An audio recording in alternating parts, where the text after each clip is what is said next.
Je pense au projet de développement considérable au port de Dakhla, où est amarré le navire de croisière qui va accueillir bon nombre des délégations. Je pense également au grand projet de développement industriel avec la construction d'usines de conserverie au niveau du port, qui vont permettre aussi de valoriser beaucoup de ressources qui sont à Dakhla en nombre. Et je pense que toutes ces concrétisations, si vous voulez, offrent un exemple de ce que cette vision qui préside aux destinées du pays peut apporter de meilleur. Il y a 20 ans que nous verrions rouler au Maroc des TGV, que l'on construirait des automobiles, que l'on construirait la plus grande centrale solaire au monde. Et je pense que toutes ces réalisations, tous ces brillants exemples qui concrétisent, si vous voulez, cette vision, doivent pouvoir inspirer de nombreux décideurs dans le monde. Et c'est aussi l'objet de notre démarche, de pouvoir faire l'illustration de ces grandes réalisations, de cette grande ambition. Et cette grande ambition, ces grandes filières d'excellence, le Maroc ne se contente pas de les garder jalousement sur le territoire national. Il a non seulement décidé de les ouvrir, mais de les offrir en partage à l'ensemble de ses partenaires africains.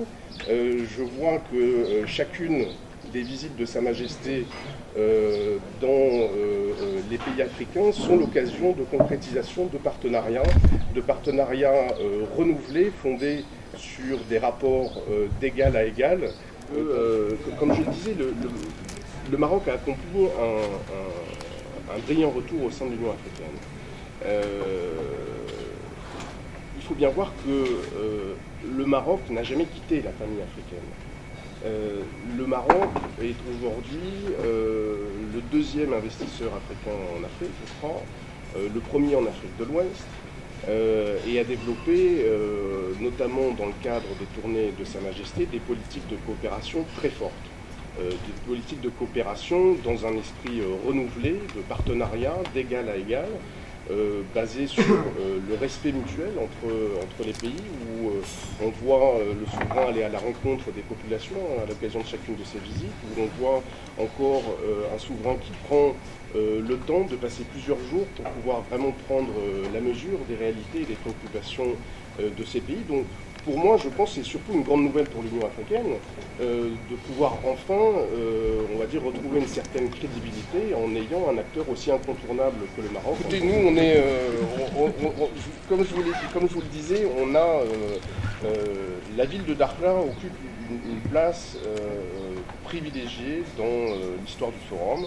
On a une relation qui est devenue presque intime avec cette ville. On y vient avec énormément d'enthousiasme, énormément de conviction, et naturellement, moi je forme le vœu que le forum puisse inscrire sa présence dans la durée à Dakhla. Donc nous on est partant. Ce que je vous dis, c'est que quand je vois l'enthousiasme encore qu'on a cette année, l'effervescence exceptionnelle, je vais vous dire, le temps qu'on ait cette conférence entre nous, je suis sûr que je vais avoir au moins 50 messages de personnel qui me disent « Ah, il faut absolument qu'on vienne, il faut absolument qu'on vienne ». Donc la seule limite qu'on a aujourd'hui, c'est qu'il faut qu'on ait encore plus de capacité d'accueil, parce que l'engouement est absolument fabuleux. Donc tant qu'il y a cet enthousiasme, tant qu'il y a cet engouement, nous on est prêts pour continuer à porter ce message et continuer à faire connaître. Je vais vous dire d'abord, c'est ce qui nous a convaincus la première fois qu'on est venu ici. Parce qu'il faut bien voir une chose, c'est que Dakhla aujourd'hui acquiert une notoriété mondiale à laquelle ce forum contribue totalement. On a, je regardais juste avant qu'on se rencontre la liste des journalistes qui souhaitent venir à Dakhla, on a de la presse qui vient d'Asie, on a de la presse qui vient d'Amérique du Sud. Donc c'est parce qu'ils ont entendu parler de Dakhla. Et ils ont entendu parler de Dakhla, alors bien sûr avec le forum, mais derrière ce forum, l'idée c'est de pouvoir dire à Dakhla il se passe quelque chose, venez voir.